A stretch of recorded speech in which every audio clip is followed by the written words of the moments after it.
Olá pessoal, tudo bem? Estamos aqui de novo para mais uma aula de Geografia. Como vocês sabem, eu me chamo Cláudio Cabral e a gente vai para a aula do 6º ano, que tem como temática a Terra no Sistema Solar, ok? A princípio eu quero dizer que esse tema é um tema muito importante, né, também para o conteúdo da nossa disciplina, pois muitos dos acontecimentos que ocorrem no planeta Terra, eles têm uma relação direta com aquilo que ocorre no Sistema Solar e também, logicamente, no universo, né, já que tudo faz parte dessa imensidão chamada de universo, tá bom? Então, esse tema ele vai ser trabalhado numa perspectiva dos últimos acontecimentos também relacionados às descobertas científicas, né, nesse sentido, e vamos ver o que é que a gente, né, pode descobrir de interessante sobre esse mundo que é o nosso Sistema Solar e, logicamente, o planeta Terra, tá certo?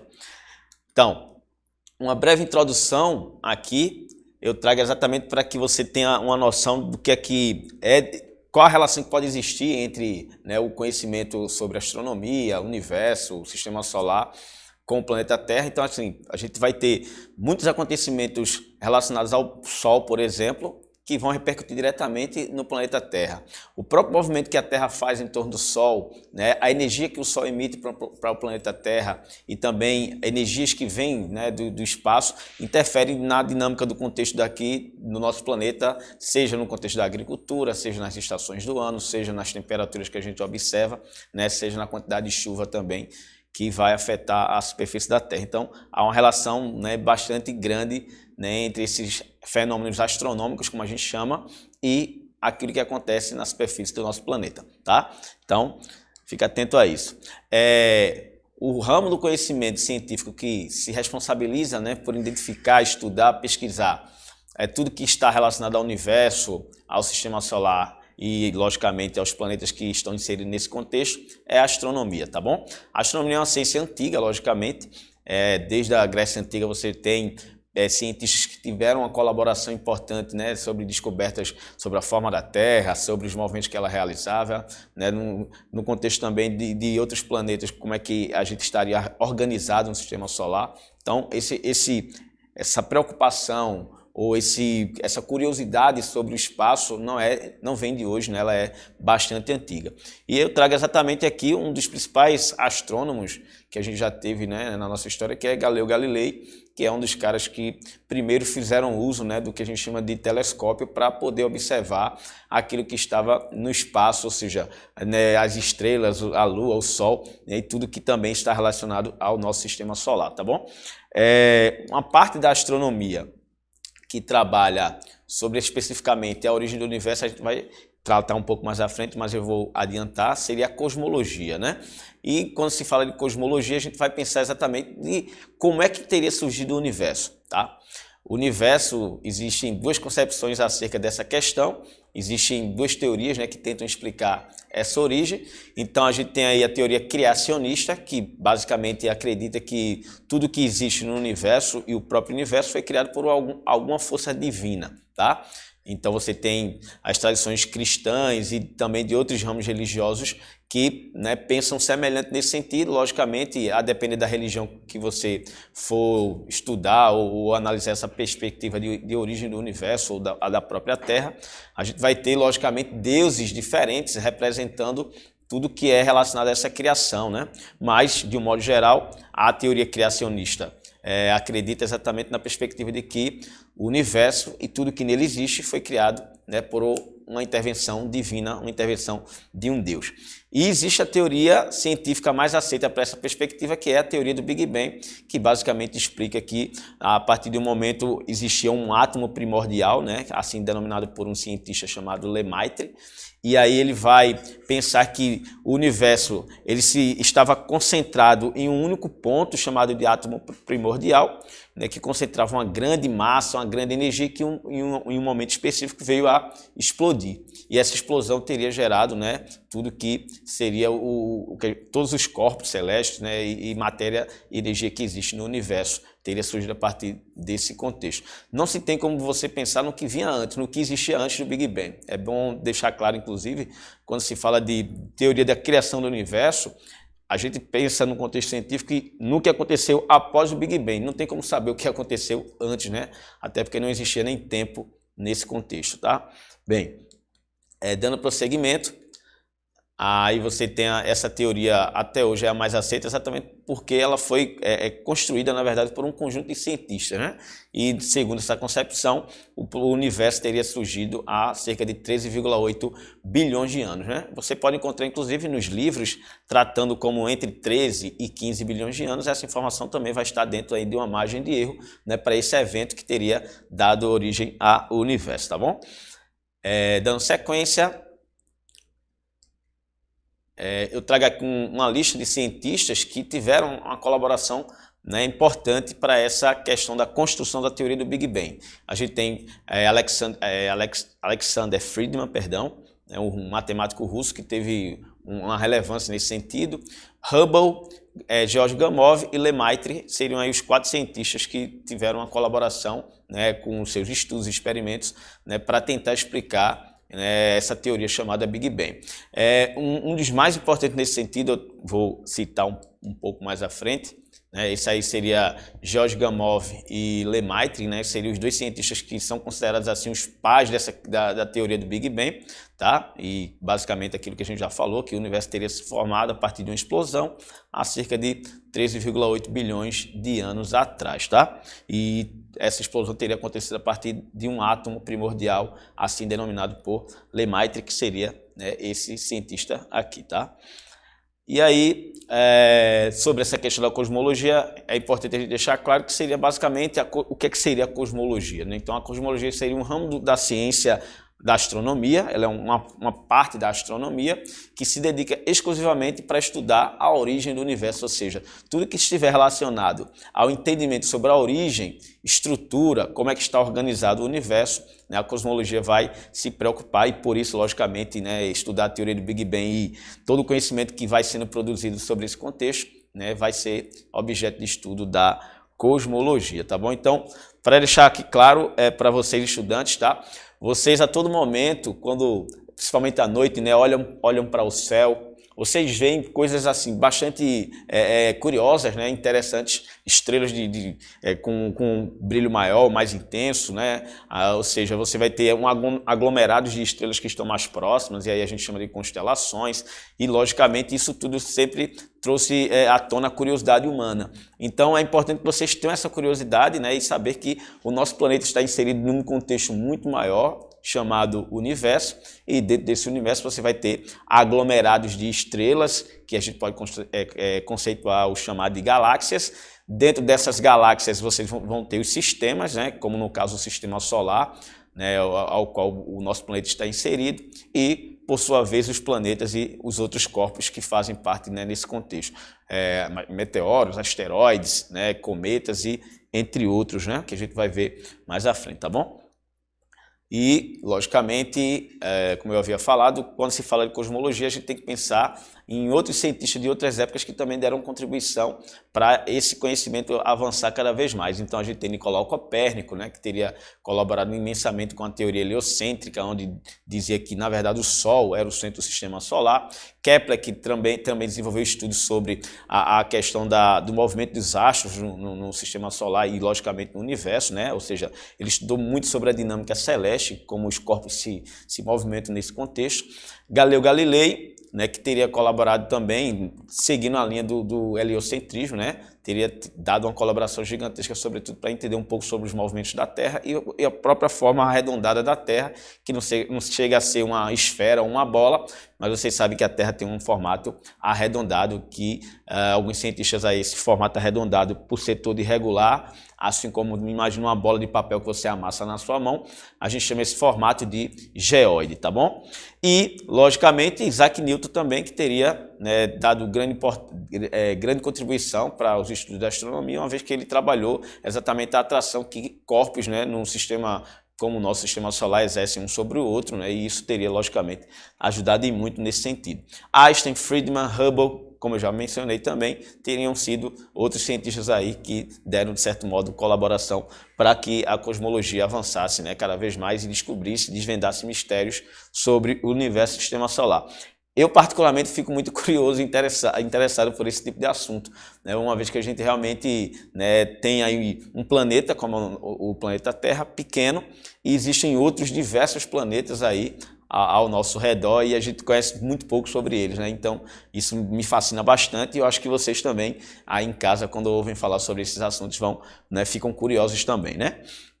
Bem, então aqui está Hubble, né, que teria dado uma contribuição muito grande para essa questão, como eu falei, de entender a origem do universo, e ele foi o cara que basicamente propôs que o universo estaria em expansão, né, ele fazendo observações através de telescópio, né, ele observou que a posição dos astros se modificavam com o tempo e que muitos planetas e constelações estavam se afastando uma das outras com o passar do tempo. Então esse afastamento ele percebeu que teria relacionado exatamente com o Big Bang, onde em um momento específico o universo explodiu e ele está se expandindo até hoje, né, como mostra aqui as duas figuras, né, que seria mais ou menos aí como se pensa nesse modelo de expansão do universo, né, desde um ponto inicial até o momento que a gente vai estar se encontrando hoje, tá? Então isso é muito curioso, tá?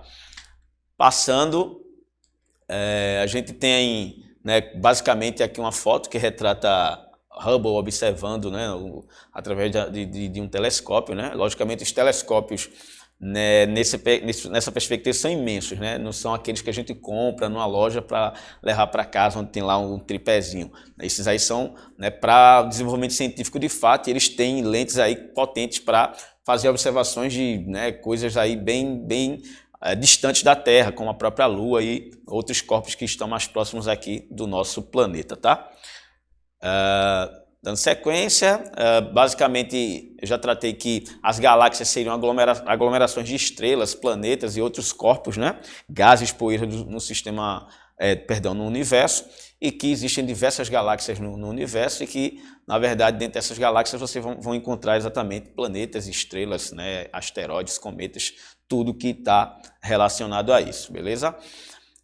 A galáxia a qual o sistema solar faz parte, né, o sistema solar onde a Terra está, a galáxia seria chamada de Via Láctea. É curioso, né, falar desse nome, porque assim, o que é que significa Via Láctea? É uma palavra de origem grega e que teria uma relação, né, segundo conta a história, que os antigos gregos denominaram assim a Via Láctea com esse nome porque achavam ela parecida com um leite derramado em alguma superfície, né? Então, superfície de leite ou caminho de leite seria aí o significado da palavra, ou melhor, da expressão Via Láctea. Eu não concordo muito, mas os gregos acharam que combinava direitinho essa questão, tá? Então, a Via Láctea é a galáxia onde o sistema solar, né, está inserido, ok?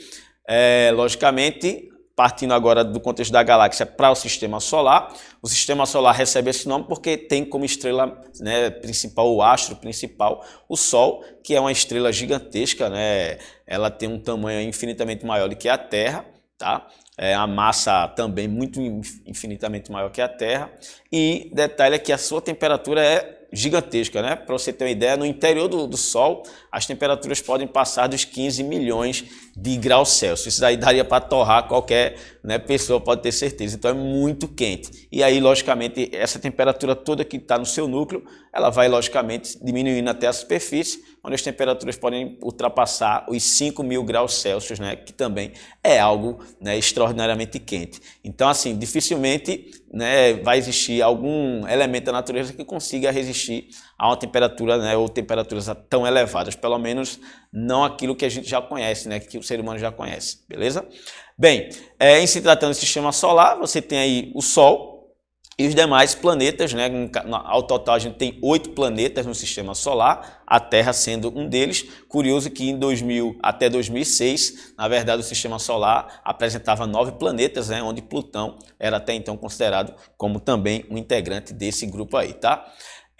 Nesse sentido, é importante pensar que existe uma divisão, né? Os planetas do sistema solar são classificados em 2 tipos. A gente tem os planetas telúricos ou rochosos e os planetas gasosos, né? E aí na próxima imagem vai dar para a gente entender melhor, tá? Então aí tem a imagem do sistema solar, tá? Os planetas telúricos ou rochosos seriam esses 4 primeiros aí, mais próximos do Sol: Mercúrio, Vênus, Terra, Marte. Mercúrio, como vocês sabem, é o menor planeta do sistema solar, ele é muito próximo do Sol. Existem algumas curiosidades sobre Mercúrio, né? Por exemplo, na face que ele está virado para o Sol, onde o Sol bate, as temperaturas podem ultrapassar 400 graus Celsius. Já na face oposta, né, que de repente não esteja sendo recebendo a radiação solar, as temperaturas podem ser menos 150 graus, ou seja, 150 graus negativos. Então, existe uma grande diferença de temperatura, né, em Mercúrio, um planeta basicamente formado por metais, sobretudo o ferro é muito presente, né, nesse planeta e, logicamente, fica inviável ter vida nesse planeta onde a atmosfera, a gravidade é totalmente diferente daqui do que a gente tem na Terra, né? Então, pelas características apresentadas, dificilmente, né, você vai ter condições para que haja vida nesse planeta. O outro planeta próximo a Mercúrio seria aí, Vênus, né? O planeta Vênus é um planeta muito quente. A atmosfera de Vênus é bem diferente da atmosfera terrestre, a gravidade chega até ser próxima, né? A gravidade da Terra é cerca de 10 metros por segundo ao quadrado, a de Vênus é parecida, né? Não, perdão, a de Vênus é bem menor do que a Terra, né? Diferentemente da Terra, a gravidade lá é menor.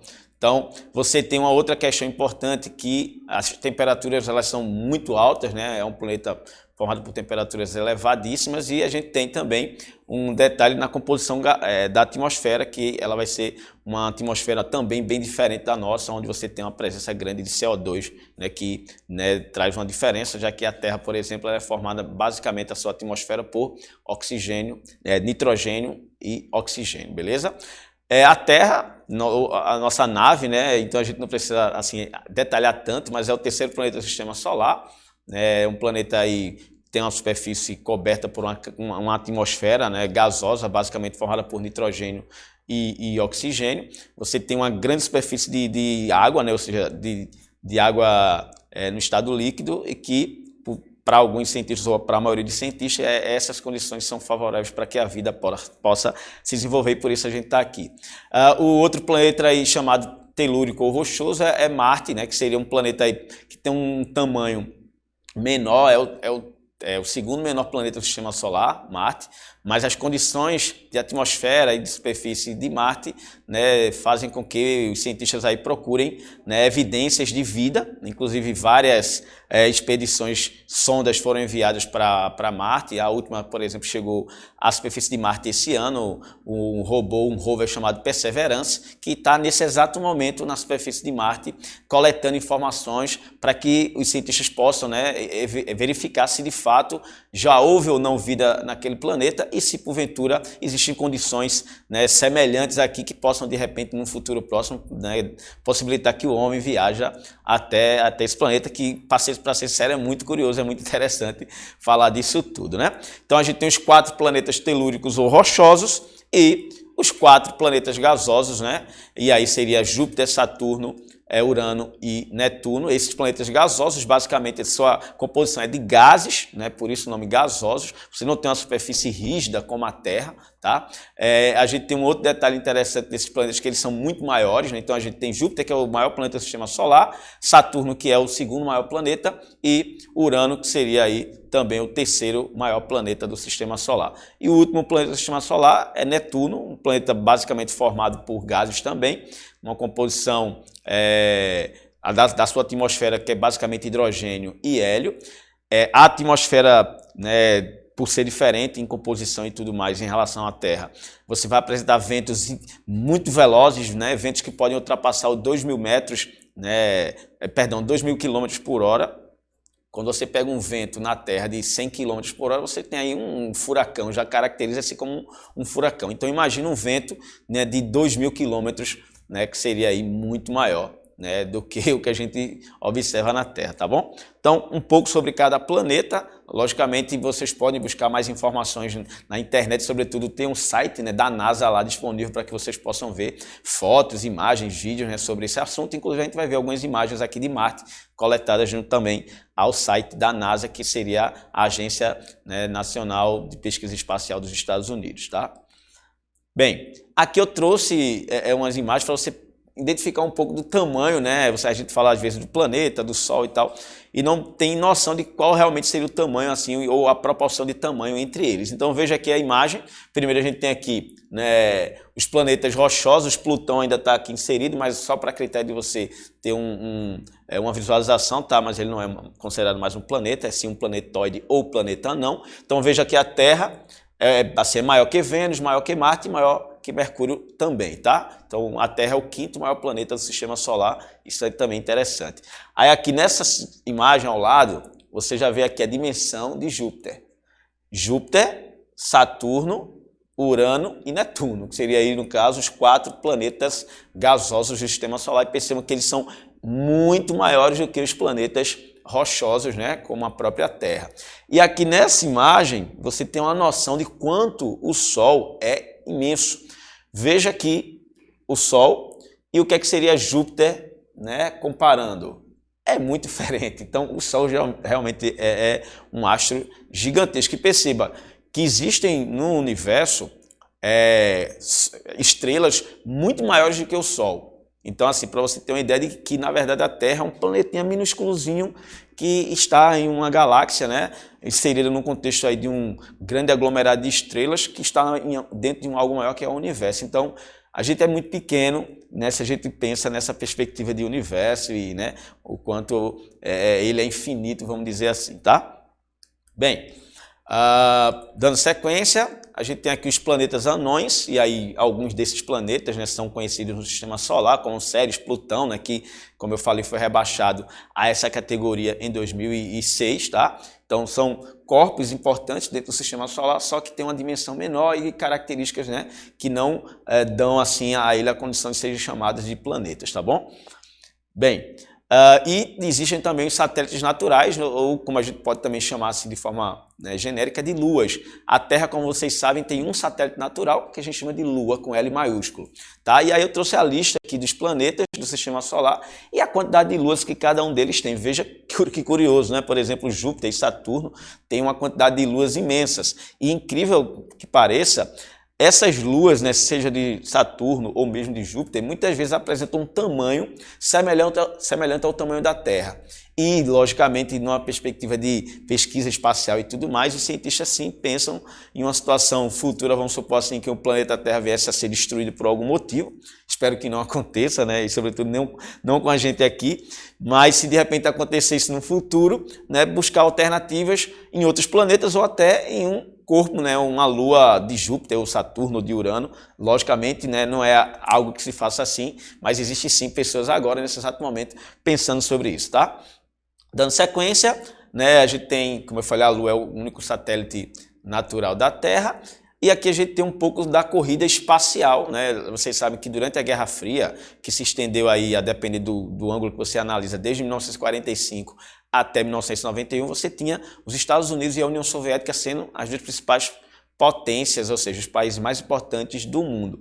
E nessa importância você vai ter a busca por descobertas e, vamos dizer assim, a desvendar o espaço. E aí você tem uma luta, né, travada entre os dois para ver quem é que saia melhor nessas descobertas sobre o espaço. Então, por exemplo, a Rússia foi, ou no caso a União Soviética, perdão, foi o país que primeiro lançou uma nave tripulada para o espaço, lançou o primeiro ser vivo para o espaço, no caso aqui Laika, né, que seria o primeiro ser vivo a ser lançado para o espaço, foi feito pela União Soviética, e aí os Estados Unidos, logicamente, né, correndo atrás para também se mostrar importante nesse sentido, mandou o homem para a Lua em 1969, né? E Neil Armstrong foi o primeiro astronauta a pisar em solo lunar. E a frase que ele deixou célebre, né? A frase que ele falou quando chegou lá, que dizia assim basicamente: é um pequeno passo para um homem, um grande passo para a humanidade, né? Foi quando ele pisou pela primeira vez no solo lunar, Neil Armstrong, que já faleceu, né, há alguns anos atrás, beleza? Então a corrida espacial. Aqui a foto de Yuri Gagarin, que seria o primeiro astronauta a tripular uma nave fora da Terra, né? No caso, ele era russo e foi pela União Soviética esse feito em 1961. E a equipe aqui do Apollo 11, que foi a primeira expedição, né, feita para a Lua, que teria dado certo. E aí, logicamente, Neil Armstrong, nessa foto, seria esse que está aí, né, no meu lado direito, sentado, foi o primeiro homem a pisar na Lua em 1969, e esse feito é muito importante para esses avanços científicos que a gente tem, tá? Então, assim, essa corrida espacial da qual a gente está falando entre Estados Unidos e União Soviética, hoje, né, ela é também travada por outros países que entraram em cena, como a China, que, como vocês sabem, é uma grande potência econômica mundial, e alguns empresários como Elon Musk, que pensa, assim, em ir para Marte, né, levar uma tripulação lá para aquele planeta, tá? Em relação a essa questão da nova corrida espacial, eu vou citar aqui alguns eventos recentes sobre as descobertas, né, na superfície de Marte, que é o planeta, né, vermelho, como é conhecido. Já foram mandadas aí várias sondas para aquele planeta, e a mais recente que chegou lá, a Perseverance, né, aterrissou na superfície de Marte em fevereiro de 2021. E esse robô, né, o Perseverance, ele está lá nesse exato momento coletando informações daquele planeta, e a gente vai ver algumas fotos que esse robô, né, juntamente com um helicópterozinho também, né, que foi acoplado a ele, nas fotos que esses equipamentos aqui, construídos pela NASA, como eu já falei, a agência, né, de pesquisa espacial dos Estados Unidos, ela, né, tem esse desejo, vamos dizer assim, por mais conhecimento sobre esses planetas, e Marte é a bola da vez, tá? Então vamos ver algumas fotos.